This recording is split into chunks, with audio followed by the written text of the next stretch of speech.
नमस्कार मित्रों, प्यारे छात्रों, आज हम लोग कक्षा नवम सामाजिक विज्ञान इतिहास का एक बहुत महत्वपूर्ण चैप्टर यूरोप में समाजवाद और रूसी क्रांति, इस चैप्टर को लेकर के उपस्थित हैं।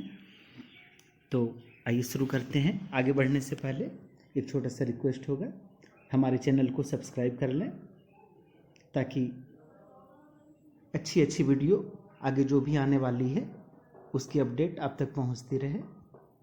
तो शुरू करते हैं चैप्टर। फ्रांसीसी क्रांति के बाद यूरोप में परिवर्तन का समय था। परिवर्तन का समय मतलब एक प्रकार की बहस छिड़ गई थी समाज में। यहाँ तीन प्रकार के विचार चल रहे थे। ये तीन प्रकार के विचार कौन कौन से थे? एक तबके को रूढ़िवादी कहा गया, दूसरा उदारवादी था और तीसरा था आमूल परिवर्तनवादी, जिसको रेडिकल कहा गया। तो इनके क्या विचार थे, ये क्या चाहते थे? तो उदारवादी ये चाहता था कि उदारवादी एक ऐसा समाज बनाना चाहता था जिसमें सभी धर्मों को बराबर का सम्मान और जगह मिल सके। तो ऐसा इस चीज़ के लिए ये प्रयासरत थे। फिर उदारवादी ये चाहते थे कि जो निरंकुश शासन है उसकी समाप्ति हो, निरंकुश शासन की समाप्ति, और व्यक्ति को अधिकार देने के पक्षधर थे।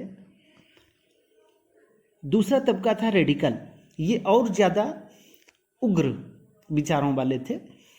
ये लोकतांत्रिक विचारों के समर्थक थे और ये सभी लोगों को मताधिकार देना चाहते थे। वो चाहते थे कि संपत्ति का सभी लोगों में बंटवारा कर दिया जाए, किसी एक के पास ही संकेंद्रित रूप से नहीं हो। एक और तीसरा तबका था रूढ़िवादी। रूढ़िवादी ये तबका मुख्य रूप से ऊपर वाले दोनों विचारों के खिलाफ में था। ये तबका समाज में आए किसी भी परिवर्तनों का विरोध करते थे, लेकिन और ये राजतंत्र के समर्थक थे, लेकिन ये भी अब नहीं चाहते थे कि ये केंद्रीकृत व्यवस्था आई। तो इस प्रकार समाज में उस समय तीन प्रकार की विचारधाराएं थी। उस समय का समाज काफ़ी बदलाव का समय था। इस समय यूरोप में क्या क्या कुछ महत्वपूर्ण बात थी, क्या कुछ हो रहा था। तो इस समय शहरों का उदय हो रहा था और नई नई फैक्ट्रियाँ ये तैयार हो रही थी। फैक्ट्रियों में मजदूरी बहुत कम दी जाती थी और क्योंकि बेरोजगारी थी उस समय में, और काम के घंटे बहुत ज़्यादा होते थे। तो ये उस समय की स्थिति थी। फिर उसके बाद जो भी इंडस्ट्रीज़ थे वो निजी हाथों में थे, प्राइवेट इंडस्ट्रीज़ थे, और यहाँ पर उन सब का ज़्यादा शोषण किया जाता था, ज़्यादा घंटे तक काम लिया जाता था। तो ये सब कुछ चल रहा था यूरोप के समाज में। फिर नेपोलियन की पराजय के बाद यूरोप में जो ज़्यादातर सरकारें बनी वो रूढ़िवादी थी, या एक प्रकार से उनको प्रतिक्रियावादी कहा गया। प्रतिक्रियावादी मतलब नेपोलियन के खिलाफ में, नेपोलियन की प्रतिक्रिया में बनी थी सरकारें, इसलिए इनको रिएक्शनरी या प्रतिक्रियावादी कहा गया। और ये चाहते थे, क्रांतिकारियों का दमन करना चाहते थे और नेपोलियन के पूर्व वाली स्थिति में लाना चाहते थे। धीरे धीरे यूरोप में समाजवादी विचार आने लगा। तो समाजवाद क्या है? तो समाजवाद ये था, ये एक प्रकार का आर्थिक सामाजिक दर्शन है जिसमें लोगों का मानना है, ऐसे विचारकों का मानना है कि संपत्ति पर समाज का, राज्य का कब्जा होना चाहिए और उन्हीं का स्वामित्व होना चाहिए, और जो भी संपत्ति है उसके वितरण पर भी सभी लोगों का समान रूप से हक होना चाहिए। समाजवादी निजी संपत्ति के विरोधी थे। वे संपत्ति पर निजी स्वामित्व को सही नहीं मानते थे। उनका कहना था कि निजी संपत्ति ही सभी समस्याओं की क्या है, जड़ है। उनका मानना था कि संपत्ति एक की बजाय पूरे समाज का नियंत्रण होना चाहिए। तो ऐसे कुछ विचारक थे। ऐसे विचारकों में इंग्लैंड के उद्योगपति रॉबर्ट ओवेन थे। उन्होंने इंडियाना अमेरिका में न्यू हार्मोनी के नाम से एक संस्था गठित करने का प्रयास किया। फिर एक और विचारक थे, समाजवादी विचारक थे, लुई ब्लांक। ये चाहते थे कि सरकार पूंजीवादी उद्यमों की जगह सामूहिक उद्यम को बढ़ावा दिया जाए, सब लोग मिलकर के मेहनत करें, उद्यम करें। और ऐसे लोगों में कोऑपरेटिव भी विचारों के भी कुछ लोग थे जो मिल करके कोई भी सामान बनाते थे और जो भी कुछ मुनाफा होता था, लाभ होता था, उसको आपस में बांट लिया करते थे। फिर ऐसे ही एक प्रमुख विचारक कार्ल मार्क्स भी थे। बहुत महत्वपूर्ण नाम है कार्ल मार्क्स और फ्रेडरिक एंजल्स जैसे लोग ये मानते थे कि अभी का जो समाज है ये पूंजीवादी समाज है। और उनका ये मानना था कि मजदूरों को इसके लिए संगठित होना पड़ेगा। उन्होंने मजदूरों का आह्वान किया कि मजदूरों को पूंजीवादी और निजी संपत्ति पर आधारित इस शासन व्यवस्था को उखाड़ फेंकना चाहिए और पूंजीवादी शोषण से मुक्त करने के लिए मजदूरों को एक अत्यंत अलग किस्म का समाज बनाना पड़ेगा जिसमें सारी संपत्ति पर पूरे समाज का स्वामित्व होना चाहिए। कार्ल मार्क्स ने इसे साम्यवादी या कम्युनिस्ट सोसाइटी का नाम दिया। मार्क्स को ये विश्वास था कि इस समाज में दो प्रकार के लोगों के बीच में क्या हो रहा है, शुरू से ही टकराव होता रहा है। एक तो है पूंजीवादी, और दूसरे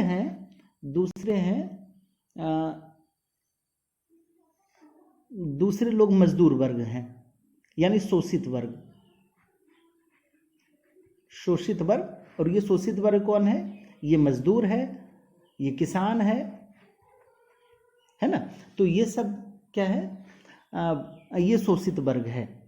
और उनका मानना था कि समाज में पहले से ही शुरू से ही टकराव होता आया है और अंत में इसमें जीत मजदूरों की ही होगी और आने वाला जो समाज है वो कम्युनिस्ट समाज ही होगा। धीरे धीरे यूरोप में इन समाजवादी विचारों को जगह मिलने लगी। कुछ समाजवादियों ने द्वितीय इंटरनेशनल के नाम से, फर्स्ट इंटरनेशनल कौन हो गया? ये कैपिटलिस्ट पूंजीवादी लोग थे।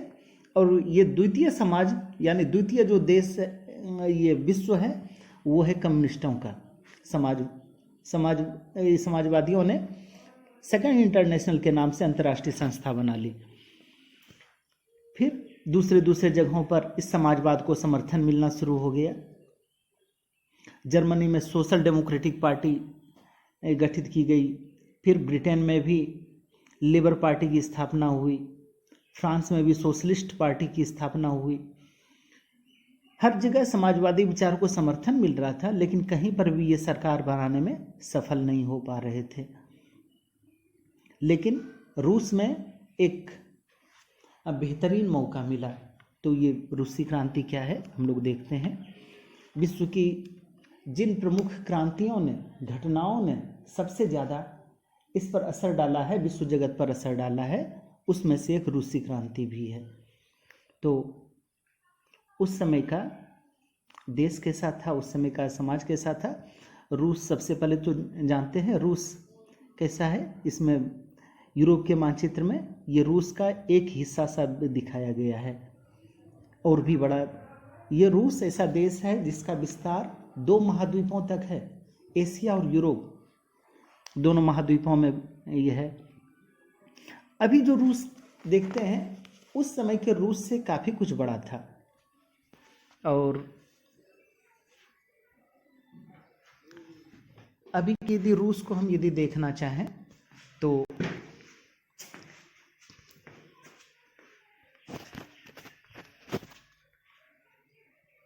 ये देखिए, ये अभी वर्तमान का रूस है।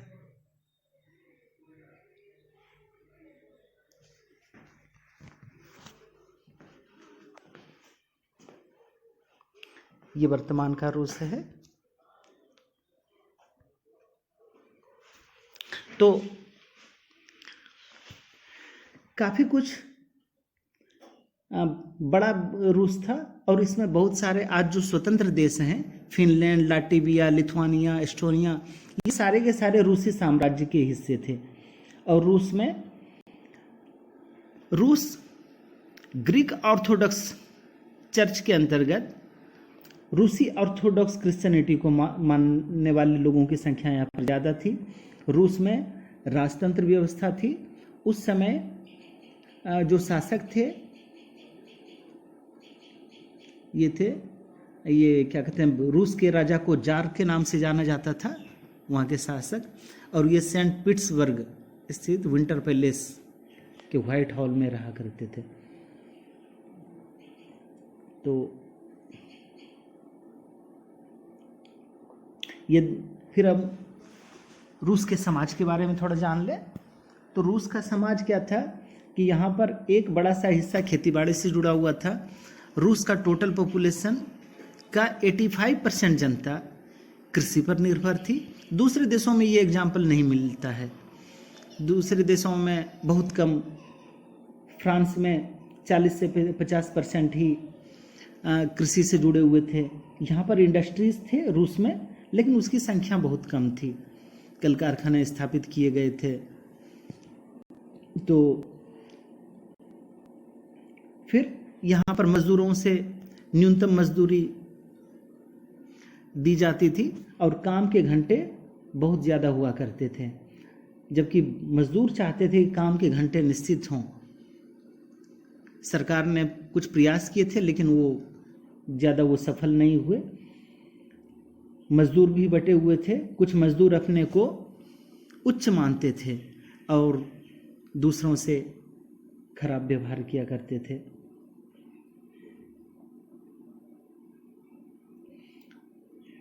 फिर यदि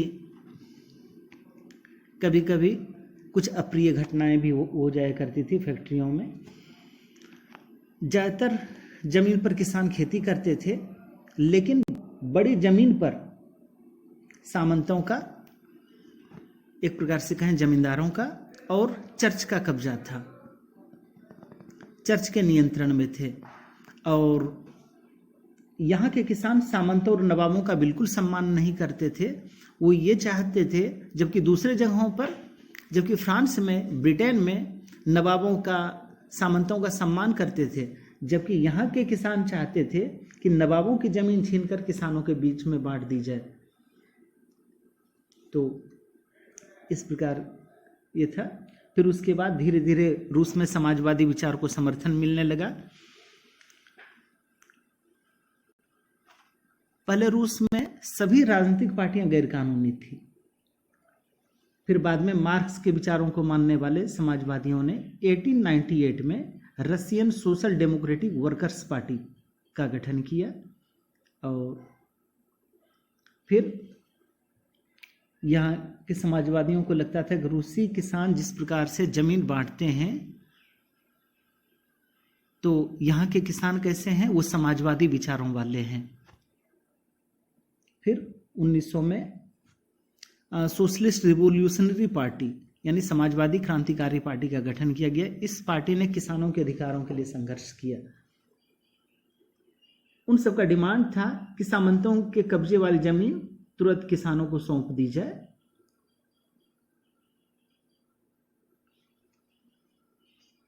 और जो इस पार्टी के हेड, मतलब एक बड़े लीडर थे, बुल्शेविक लेनिन, वो ये सोचते थे कि जार शासित रूस में पार्टी को एकदम अत्यंत अनुशासित होना चाहिए और पार्टी पर उनका पूरा अधिकार होना चाहिए।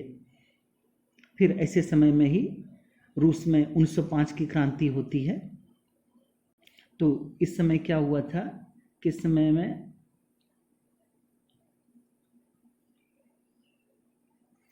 इस समय में महंगाई, कीमतें तेजी से बढ़ी, महंगाई बढ़ने लगी और एक फैक्ट्री के 4 सदस्यों को उसके नौकरी से हटा दिया गया। इसके खिलाफ में मजदूरों ने आंदोलन छेड़ा और बहुत सारे लोग, करीब 1,10,000 से ज़्यादा मजदूर, काम के घंटे कम किए जाएं और कार्यस्थिति में सुधार किया जाए, ये सभी मांग को करते हुए हड़ताल पर चले गए। फिर जब मजदूरों ने आंदोलन किया, जब जुलूस अपना निकाला तो उसमें पुलिस और कॉसेक्स यानी शाही सेना ने इन मजदूरों पर हमला बोल दिया, जिससे 100 से ज़्यादा मजदूर मारे गए। इस घटना को इतिहास में खूनी रविवार की घटना के नाम से जाना जाता है। ये थी 1905 की क्रांति। और फिर इसके बाद और ज़्यादा आंदोलन होने लगे, देश में ज़्यादा आंदोलन होने लगे। तो यहाँ पर रूस में फिर इसका रिजल्ट हुआ, 1905 की क्रांति का रिजल्ट हुआ कि जार ने एक संसद का गठन किया।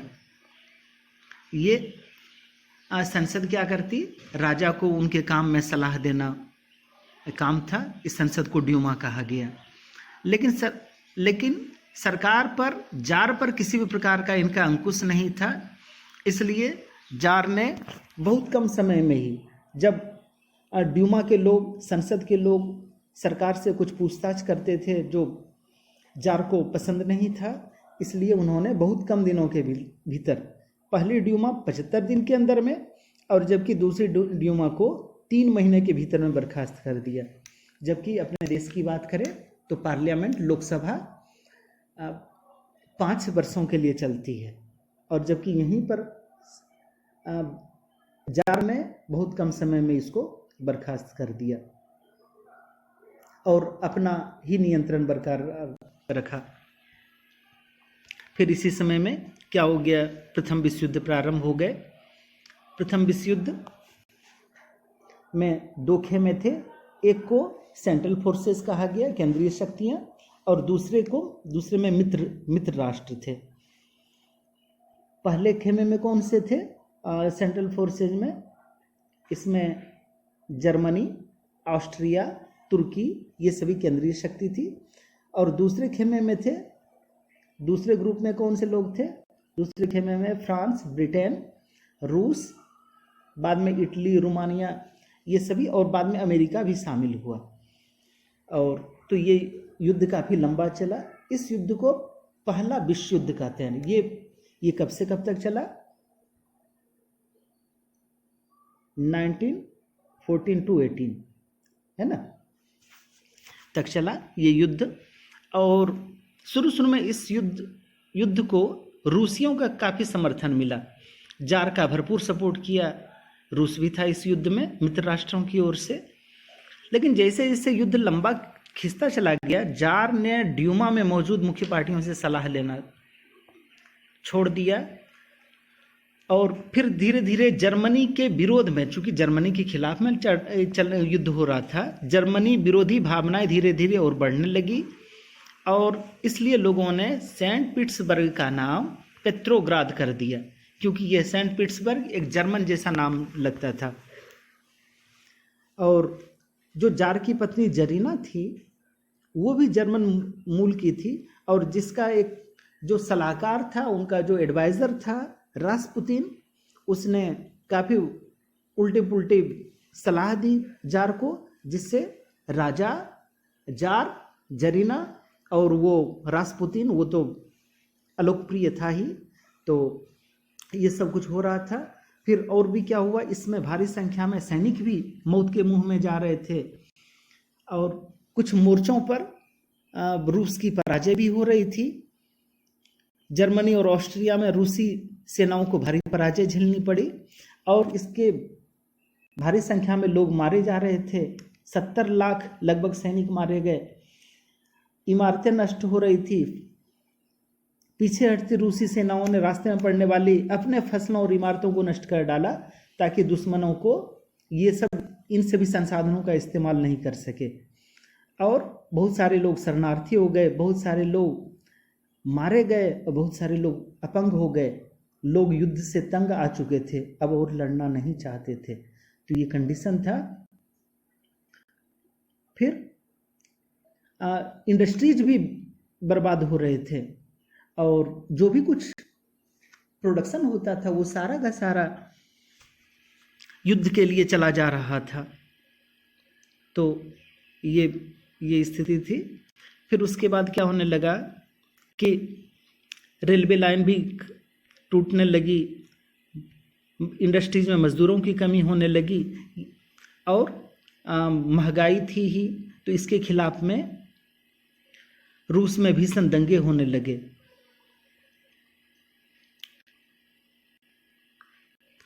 फिर क्या हुआ कि यहाँ पर जो रूस की स्थिति थी, ऐसे में फैक्ट्रियों में हड़ताल होने लगी और फिर सरकार ने ड्यूमा को भी बर्खास्त कर दिया। स्थिति धीरे धीरे और खराब होने लगी। लोग प्रदर्शन करने लगे, आंदोलन करने लगे और ऐसे में क्या हुआ कि जब राजा के सैनिक और जो सैनिकों को भीड़ पर गोली चलाने का आदेश दिया गया, उसने गोलियां चलाने से मना कर दिया, इनकार कर दिया गया। तो ये अगले फिर क्या होता है कि जार से मिलने के लिए एक ग्रुप मिलने के लिए आया, सैनिक कमांडरों का एक ग्रुप मिलने के लिए गया और उन्होंने जार को सलाह दी कि राजगद्दी का त्याग कर दे। जार ने कमांडरों की बात मान ली और 2 मार्च को उन्होंने अपना गद्दी छोड़ दिया। Tsar Nicholas second, tsar Nicholas second ने राजगद्दी का त्याग कर दिया। ये जार निकोलस सेकंड, इन्होंने गद्दी का त्याग कर दिया। इससे देश में लोकतंत्र की भावना आई, राजतंत्र समाप्त हो गया और लोकतंत्र आया।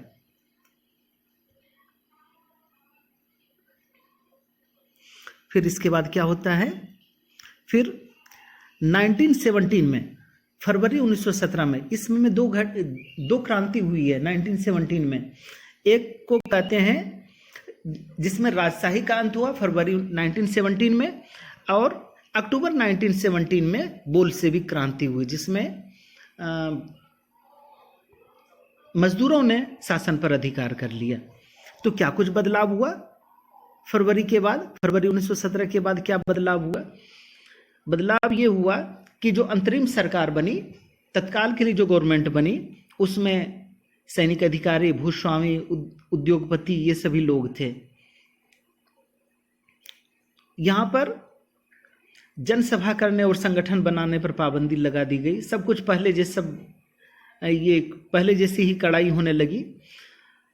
अप्रैल 1917 में जो बोल्शेविकों के नेता थे, कम्युनिस्ट पार्टी के जो लीडर थे व्लादिमीर लेनिन, इन्होंने ये शुरू से ही युद्ध का विरोध कर रहे थे।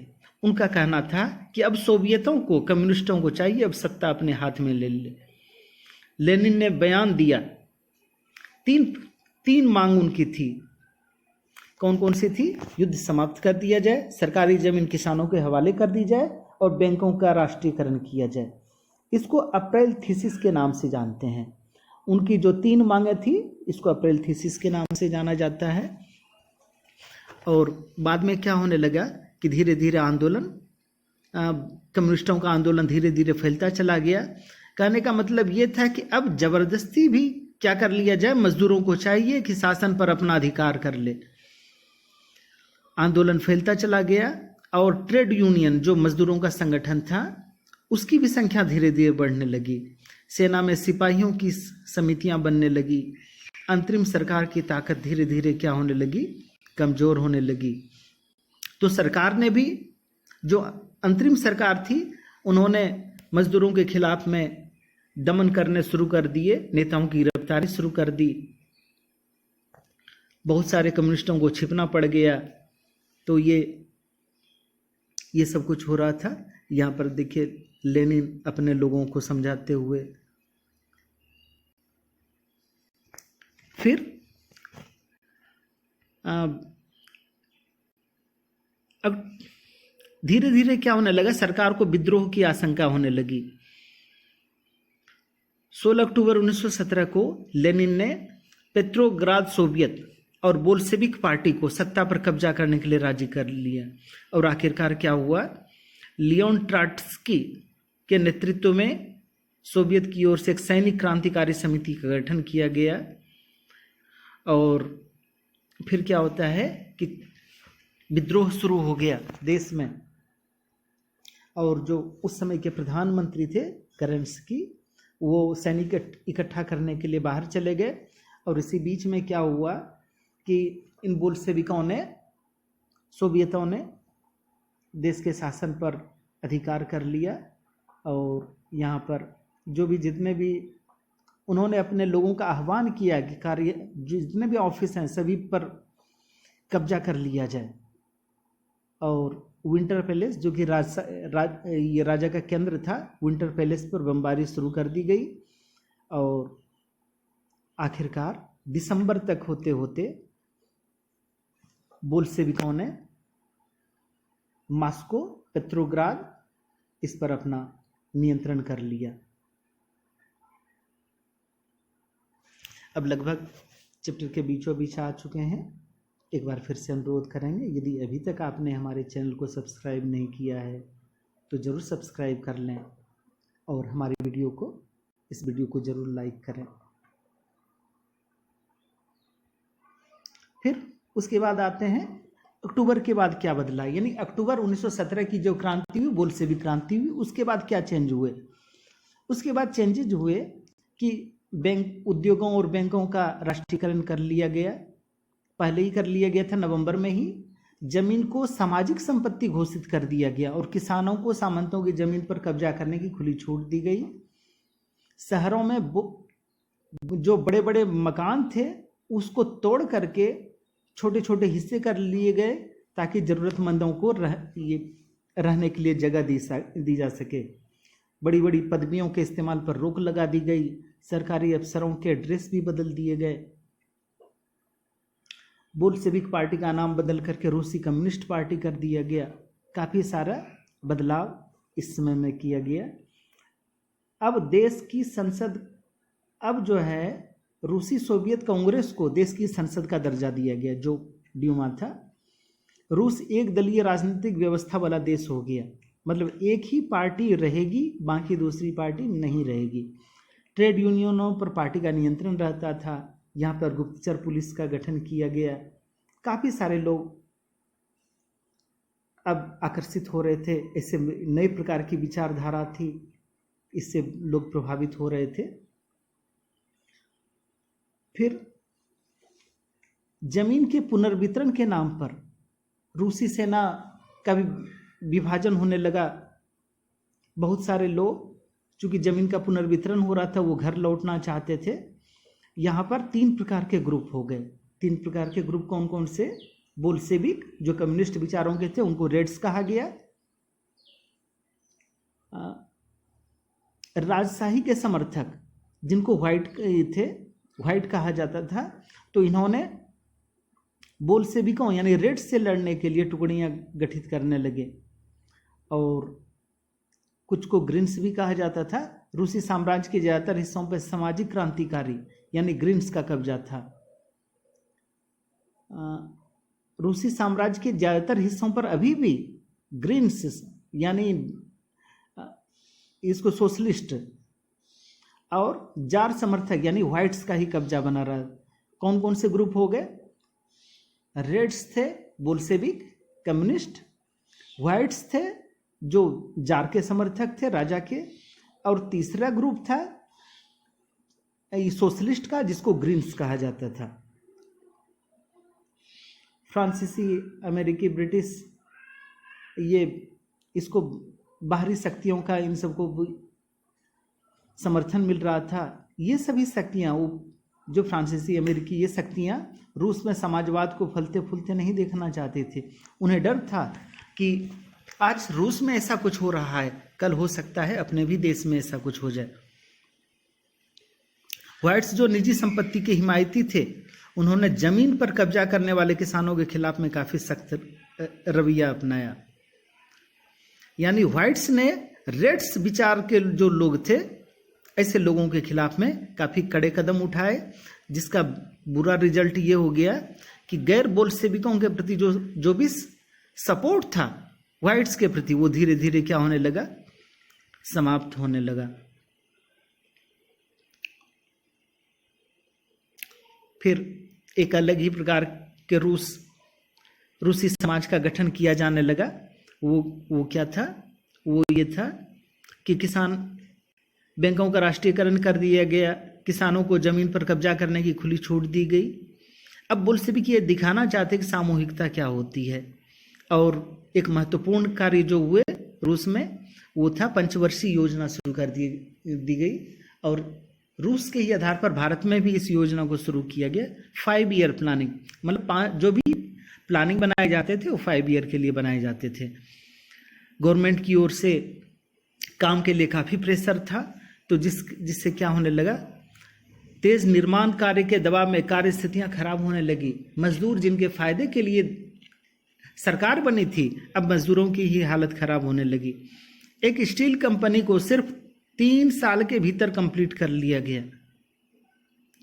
मजदूरों की स्थिति बहुत खराब थी, और डिसिप्लिन का ये नतीजा था कि -40 डिग्री टेम्परेचर में भी चौथी मंजिल से उतर करके लोग सड़क पार दौड़ करके अपने काम के लिए जाया करते थे।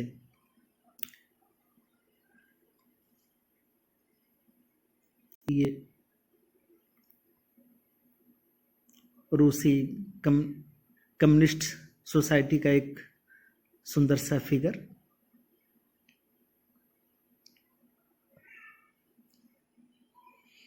महिला कामगारों के बच्चों के लिए फैक्ट्रियों में बालवाड़ी, ताकि बच्चे रह सकें और वो काम को जा सके।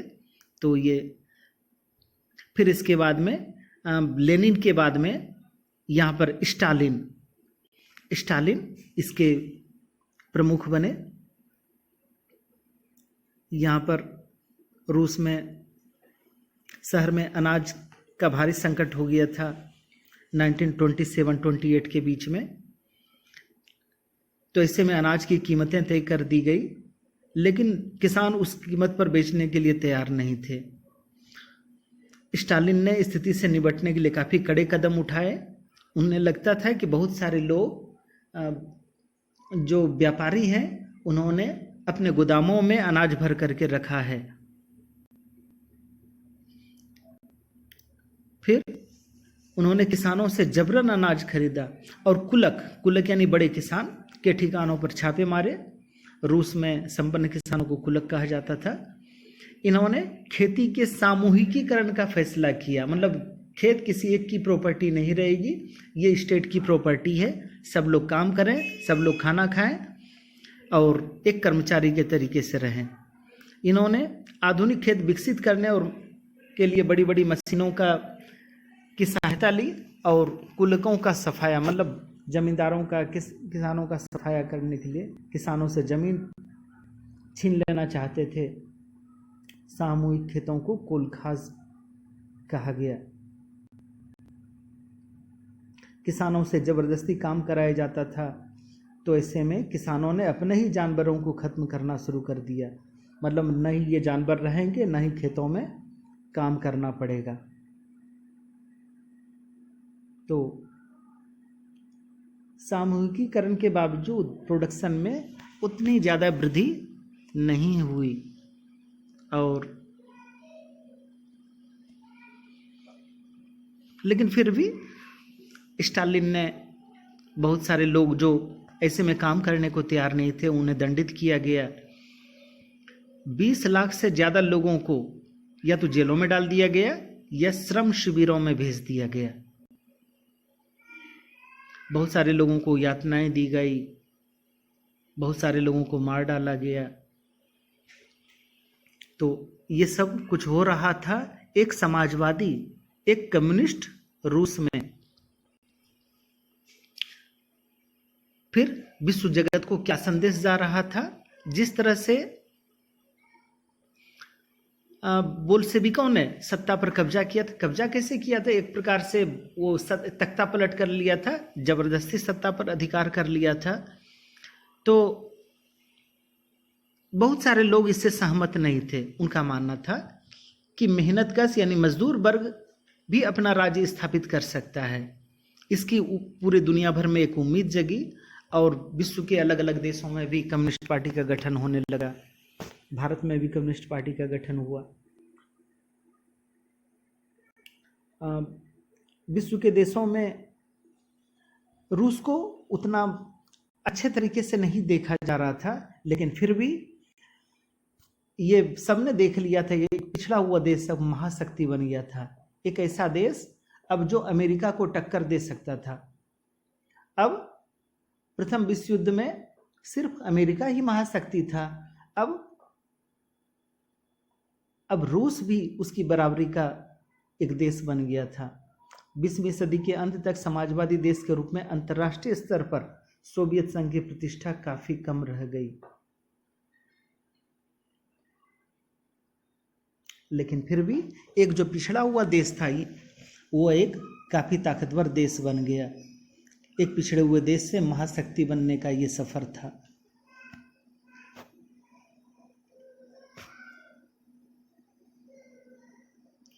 फिर इसके बाद इसका क्वेश्चन आंसर है। क्वेश्चन आंसर में रूस के सामाजिक, आर्थिक और राजनीतिक हालात कैसे थे? 1905 से पहले लोग कैसे थे? तो ये दिया हुआ है। 85% जनता रूस ये कृषक थी, जबकि दूसरे देशों में बहुत कम ये जनसंख्या कृषि पर आश्रित थी। कुछ औद्योगिक क्षेत्र थे। ये सब रूस की कामकाजी आबादी यूरोप के बाकी देशों से किन स्तरों पर भिन्न थी, किस मामले में अलग थी?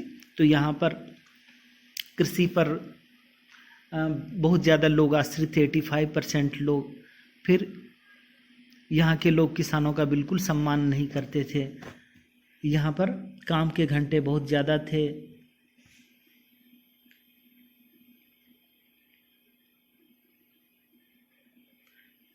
फिर उसके बाद देखते हैं कि 1917 में जार का शासन क्यों खत्म हो गया। तो रूस की स्थिति क्या होने लगी? खराब होने लगी। रूसी सैनिकों की पराजय होने लगी। बहुत सारे मोर्चों पर रूस की पराजय हुई और बहुत सारे सैनिक मारे गए, बहुत सारे लोग अपंग हो गए। उद्योगों का जो कुछ भी था वो ये युद्ध के मोर्चे पर भेजा जाने लगा। रेलवे लाइन टूटने लगी। काफ़ी कुछ हो रहा था। इसलिए जारशाही के खिलाफ में आंदोलन चला और जार को इस्तीफा देना पड़ा, त्यागपत्र देना पड़ा। 2 सूची बनाइए और एक में फरवरी की घटनाएं और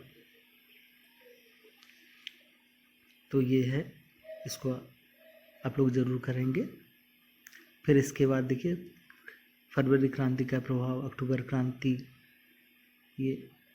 फिर उसके बाद है कि बोल्शेविकों ने अक्टूबर क्रांति के बाद कौन कौन से चेंजेज किए, कौन कौन से परिवर्तन किए, वो इसमें दिया हुआ है। फिर उसके बाद आते हैं, इनके बारे में संक्षेप में लिखिए। कुलक, ड्यूमा, रूसी संसद को ड्यूमा कहा गया। 1900 से 1930 के बीच में महिला कामगार, जो महिला वर्कर थे, उनकी क्या स्थिति थी। तो ये सब क्वेश्चन उम्मीद है आप लोग कर लेंगे बिना किसी परेशानी के।